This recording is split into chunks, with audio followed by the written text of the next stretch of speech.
Hi there, here with Asterix Arts. I have made this matchbook mini album following the pattern of Laura from Follow the Paper Trail. I think mine's a little bit bigger than hers, but I don't remember exactly. And I had a request to make a tutorial on it. So what's different about the matchbook from normal albums is that the pages kind of float. They are not attached to the spine, and then the cover is hinged, as you can see.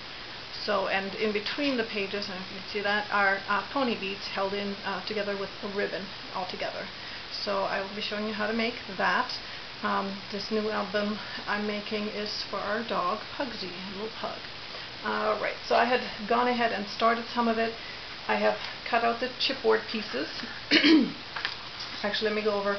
So the finished book size, the front cover, like this, is going to be 7.5 inches wide by 4.5 tall, and the spine is 1 3/4 inches. Okay, and then inside are 6 pockets with a tag each, as you can see with pictures on both, and then also possibility for pictures or journaling, as I did on these on each side. So the supplies you will need to make this album are, I did them with 8.5 by 11 sheets because one of these will make each pocket and the tag, because you'll see in a minute how the measurements work out. So you need 6 pages of 8.5 by 11. You need altogether 6 12 by 12, and that's just to cover all the different things. Now you can obviously buy stuff. I actually pieced this together with paper I had either from albums, pieces that were left over, or pages I had not even, the 12 by 12 I hadn't cut apart yet. And then you also need a piece of ribbon that should be at least about 18 inches long, or 12 to 18, and 14 pony beads, and then whatever embellishment you want to do after that.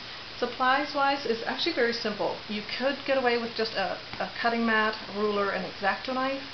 I have my Fiskars cutter and a scoreboard, but again, you could do all of this very simply with basic tools. Excuse me. You need a hole punch as well, and adhesive, and I'm using both the Scott's Quick Dry tacky glue and my ATG tape glider. So, and I inked my edges on these, so using the black ink, but you leave it plain, as I did actually. I'm trying to think. Yeah, I inked these a little bit. I did not do any of the tags or anything, but just the edges of the paper I did ink. So it's just personal preference. The sizes of the chipboard. Let me get to that. Let me get my papers out of the way. Right. So the pages, the front and back cover are 6.5 wide and 4.5 tall. These parts are the hinges, and as you can see, I'm recycling my wheat thins. And these are 3/4 by 4.5, and then I only have a simple little hole punch. I don't have a crocodile or anything like that, so I'm somewhat limited because of the depth I can go in. So I went ahead and punched these for the ribbon holes. So because that'll set the distance, the maximum distance I can go in. So you need 2 of those, 2 covers, and then, as I said, the 1 3/4 inch by 4.5 inch spine. In order to cover these, I'm going to use some sky blue paper, and let me show you these real quick. These are the pockets I've gone ahead to make so that I can assemble the book for you, and the tags, and I'm using the darker, the craft paper with baby blue, which I had lots left over from baby books I've done. So I use that since he is a boy dog, so it'll look cute.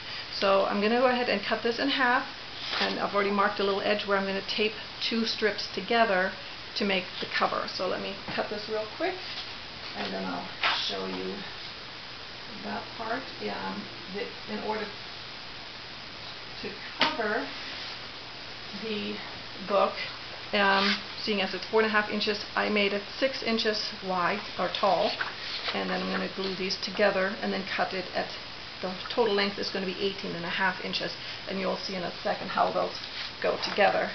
So let me just do that.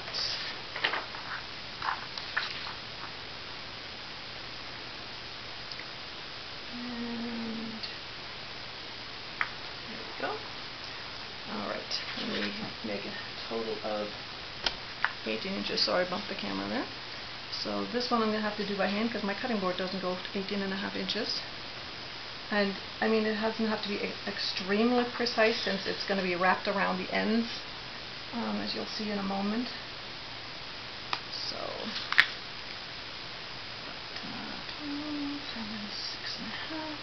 6.5. And this is the most fiddly kind of stuff on this album. It otherwise goes together very nicely and it's a lot of fun to do actually. And then once you have the pockets done, it's fun to embellish. And so I'm just going to put that in my cutter. And okay, so there you have the cover, and we'll put something on the back. That'll be the back part. Alright, so in order to assemble this, it doesn't matter which way you lay these. Space them up. You want this pretty much to go in the middle, and either side can go up or down. And you want to space it, I usually kind of eyeball it, how you're going to place these. Now, you want to leave obviously a little space in between the chipboard or the bending. The thinner the boards, the smaller the space can be. And then you'll snug this up against, and this happens to just fall right on the tip there, and then like this. Now, I usually sort of space it out, and as you can see, I'm way over on this side, so I need to bring it all over this way a little bit. Make sure I've got room. And line them up. Then I'm going to tape and attach these.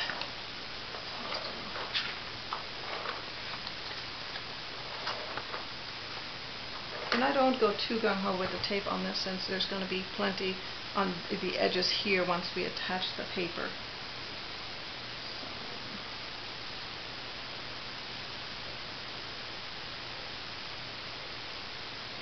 Now you can draw it out and with a ruler to make a straight line across the bottom so that you don't end up going crooked. And I'm just putting a dab across each there just to hold it in place while I secure the rest of it.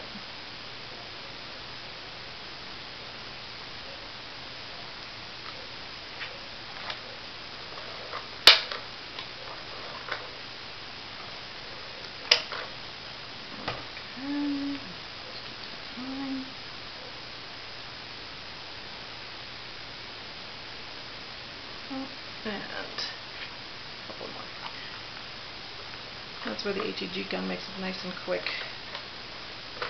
And it doesn't buckle the paper. Later on there's a couple places where I do use the glue, but it tends to buckle the paper a little bit, which once it dries it evens out again a little bit, but if you want to get on with doing something with that page, it's nicer to be able to do the ATG because it'll stick immediately without warping the paper at all. Alright, now the other thing we want to do before we start gluing the page down is to trim the corners. So there is the basis of our book. We're going to trim these corners just past the corners here, past this part so that it still wraps up a little bit, that doesn't get bulky. Now you can fold it in a different way, but it's I've done it on some of my books, but you tend to get a little more bulk there. Alright. And the last corner here. Alright. So then the way I do this, I kind of bend it once ahead of time just so that the paper gets sort of a memory of the way it's supposed to fold so that it'll be easier. Excuse me for bumping again. And then I'm just going to run a strip right along the edge. And then I'm going to put one just a little bit higher. There we go. And make this nice and straight. There we go. And that there's some sticking out here is no biggie because we're going to end up covering the inside of the book anyways. Let's flip it over and do this side.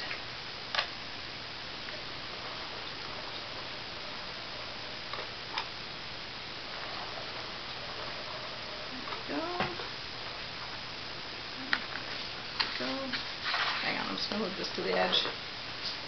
If you crease it right along the paper line, then it goes on a little easier because you don't want any creases to get in the paper.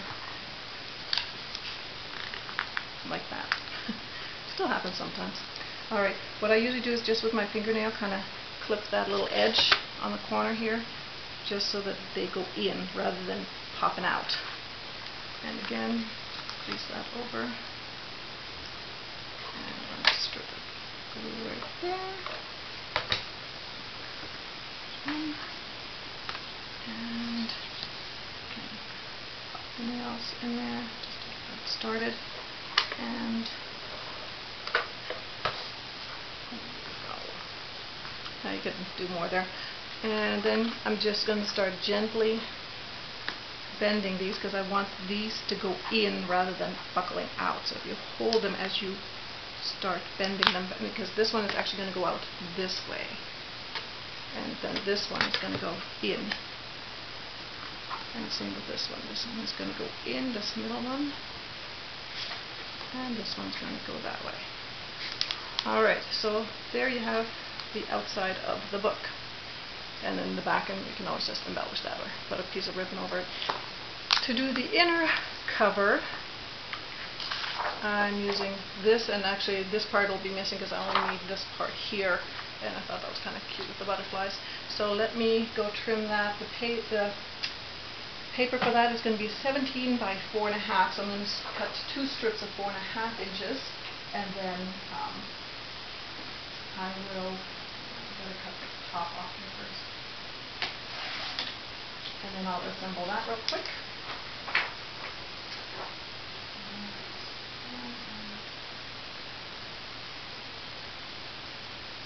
And as I said, you can do all of this with just an X-Acto knife, and so this is what it'll look like once we put the inner part in.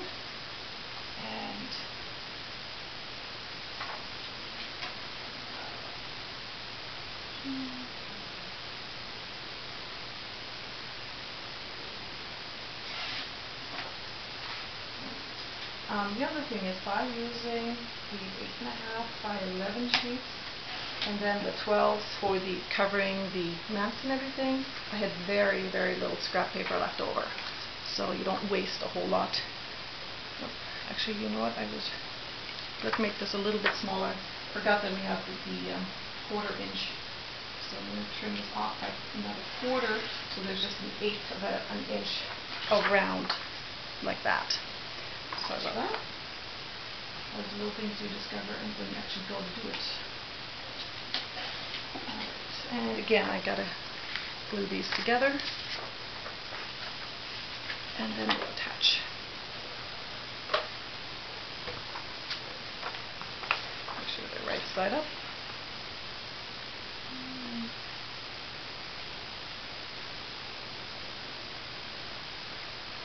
There we go. Now,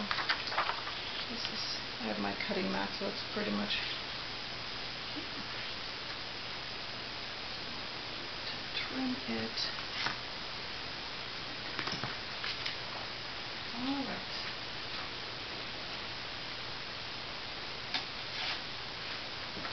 Okay, so now I am going to just run the tape gun around the whole inner part.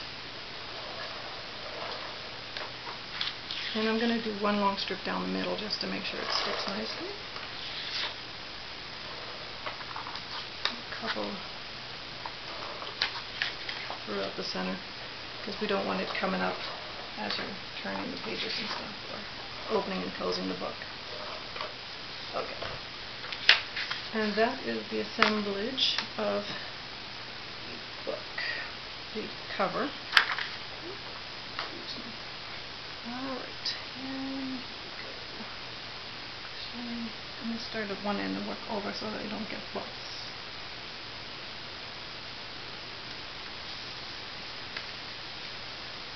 Okay, a little wider there, but that's alright. Okay, so this is all done. The only other thing, like I said, I'll be able to feel where the holes are here to hole punch to put the ribbon through. So let's do that real quick. Actually, how I do the rough version.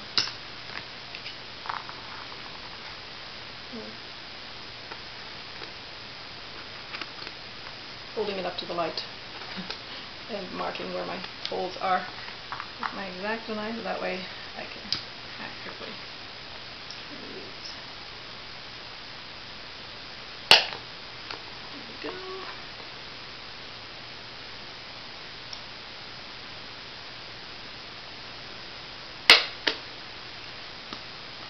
And let's see.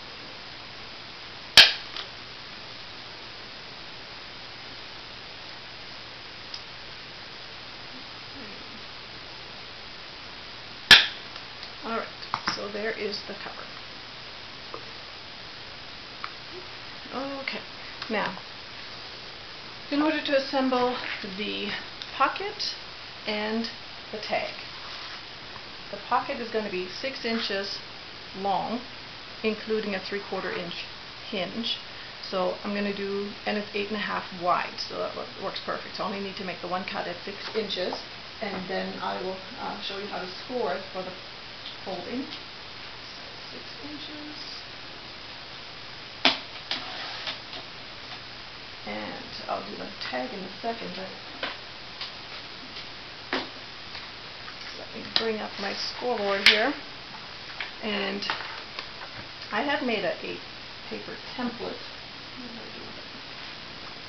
to, oh, here it is, for the measurements.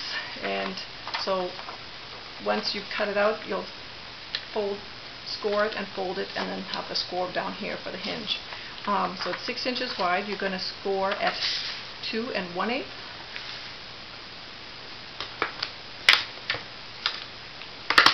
So 2 1/8 score line. I don't do them too hard, just enough to. And then you're going to do it at 6 3/8. So 1, 2. Alright, and that's going, the 6 inches are this way, obviously. And then you're going to turn it 90 degrees, and you're going to do a score line at 3/4 inch, and that's the hinge part. Now, the only ones I'm going to fold at this point, though, put this away, are the sides of the pocket, because the hinge will be easier to fold once we've attached the outside paper to it. So, let's see, fold this and pay attention to the edge. Got my bone folder here. You don't necessarily need it, but now with this part, I want this to lay smooth and flat. I don't want it to overlap. So when I go to fold this, I pay attention that I bring it in and butt it up against that before I really crease this edge. So I butt them up together and then crease my edge.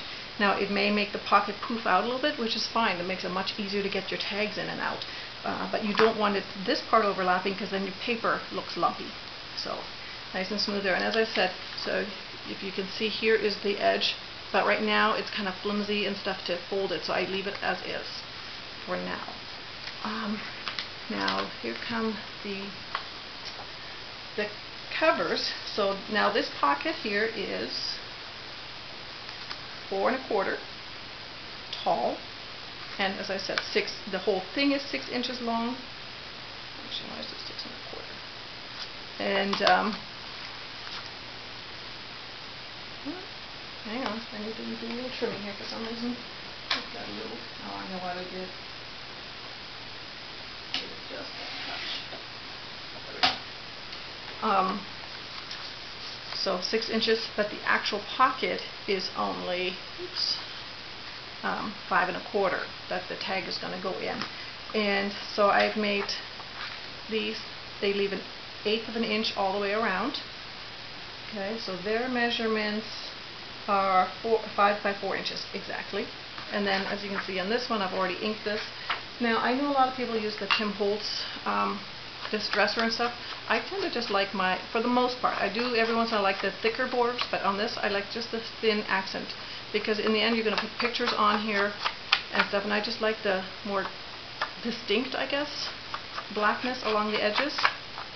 And the pads, I get them at like Joann's and Michael's for $1, so it's not a big deal. So I specifically keep some of these as the Studio G one for inking the edges and stuff. So Alright, so let me let that one dry. We'll go ahead and attach this one.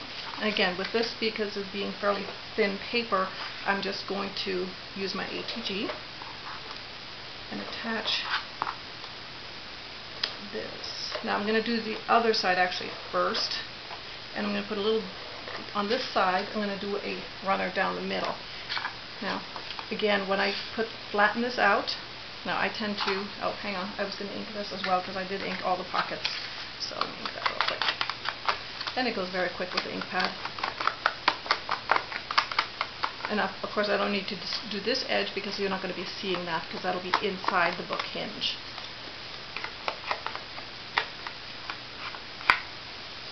Alright, here we go.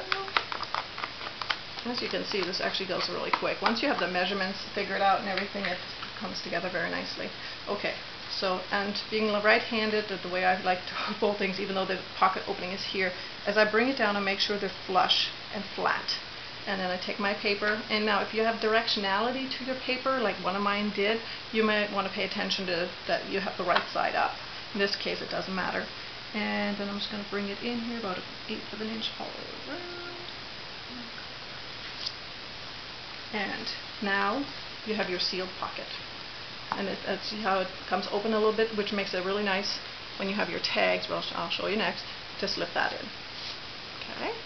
And now that it's more of a cohesive piece, you can go ahead and do bend the hinge. And you want to bend it both ways since the pages are going to bend both ways in your book. Now, when I earlier had the hinge pieces all by themselves still, I use them as a template to punch the holes in these. And so I'm just going to use one of the pre-made pages and line them up. Excuse me, got a frog in my throat today. And punch these holes. There we go. So that's ready. And so now I just need to add the piece of paper on the back. Then all we have left to do is the tag. And we can assemble the album. Actually, we can assemble the album before we make the tag, but since we're on all this stuff. On this one, I don't need to do anything in the middle since it's already one full piece here. And I'm going to have this go in that direction. Sorry, again, it's just personal preference, which when you assemble stuff, you sort of get a feel for doing things a certain way. And there we go. Alright, now, so these are the tags that will be going into the book. Let me get this out of the way. And they are, I made them a little bit longer. Now you can get away with using just 6 inches. As you can see, the photomat still fits. I made them a little bit longer to do you can do a decorative punch edge, you can do I did them with scissors, or you can just do them plain. I'm planning on either attaching some kind of ribbon or something like that afterwards as well. And then I did the photomat. So I cut these at just over 6 1/4 and then snipped off the edge with decorative scissors. And then the height is 4 inches. So 4 by 6 is the minimum to get the nice size pictures. And most of the time you can trim down your 4 by 6 pictures to do this, or you can. I know my photo printer makes 5 by 3.5 inch photos. So all right, there we go. 4 inches. Okay, so there's the length. And let me show you something. So, this little piece here. From making this whole little mini album, this is all the scrap I had left. Just this little pieces, which I end up saving using for journaling and stuff in books. But that's not bad. That's a nice way of having so few scraps left of using the book. Alright, let me trim this edge here.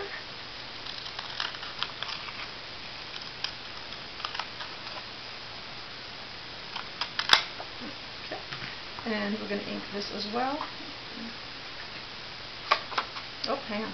The other thing I did, and I noticed on these, I rounded my corners, because I find getting square tags into pockets can be kind of frustrating. These ones aren't bad because, like I said, they pop out a little bit, but on some books it's really hard getting those corners in, and you tend to ding them a lot and they start looking sloppy after that. So I like rounding my corners on a lot of these photomats and tags. That way they're easier to get in and out, and they don't get as beat up if you look at the book at all.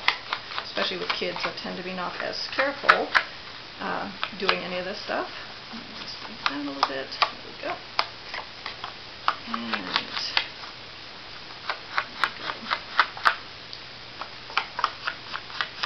And alright, and then the photo mats for these, I just did out of plain blue cardstock because you're not going to see much of them anyway since they're going to be covered with pictures. So I already pre-cut these, and their measurements are 5 3/4 by 3 3/4. And again, I rounded the corners and distressed them. And now with these ones, this is where I was using my glue because it's a little more economical. The ATG, I love it, like I said, and there's a lot of applications where I would never use glue, but this one is one where you can use the glue. Hang on, look at it. Because it's thick so it doesn't buckle as much, and it's a lot cheaper than to use my ATG all the time. Alright, and what I do with this is I put it on. I use an old health card or credit card, whatever, and that helps me. And I tend to go in first so it doesn't squirt out from underneath. But it just dilutes the glue nicely. So it'll pop that. So there we go on that side, and then we'll do the same with the other side. And there's your tag done. And as I said, you can leave the edges as that, or like I said, I'm probably going to use some ribbon to make little pull tabs, whatever, depends on what the book is for too, that you can make the selection through that. Alright, now we're going to set these aside because we don't need them just yet, and the glue does give you a moment to readjust things if you need to. Alright, now to assemble the book. So let's put those tags aside. So we've got our cover, we've got our pockets. Now you want to decide which, if you have different, as you can see I used all kinds of different blue and whites. If you want to decide, I decided that the cut side, that has the little gap here at the end, which really when you look at it you can barely tell, but I'm going to face all of those to the back of the book. So I'm going to make sure all my books, first of all, my pages are oriented that way, and then I will decide on, okay, so they're already that way, perfect. So, but as you can see there's two the same, so let me put them in the kind of order that I would prefer them to be in. Yeah, should have planned that ahead. There we go. That's good. So there's different ways there and different ways there. Okay, perfect. So now it's just a matter of taking a ribbon, and I have some paw print ribbon here since it's a dog. You want to cut one edge at an angle so that there's a nice sharp point there. You're going to get your pony beads ready. Now let's leave them there so I don't run away. And so your bow is going to be at the front, so you're going to feed it through. And I'm going to feed it through from the bottom here first. On each side. I'm going to trim the other end. And that's probably the easiest way of doing it, is doing two rather than doing one end both ways. So let me just trim this piece. I'm just using the whole end of the ribbon because I wasn't sure exactly how much I would need. And there we go.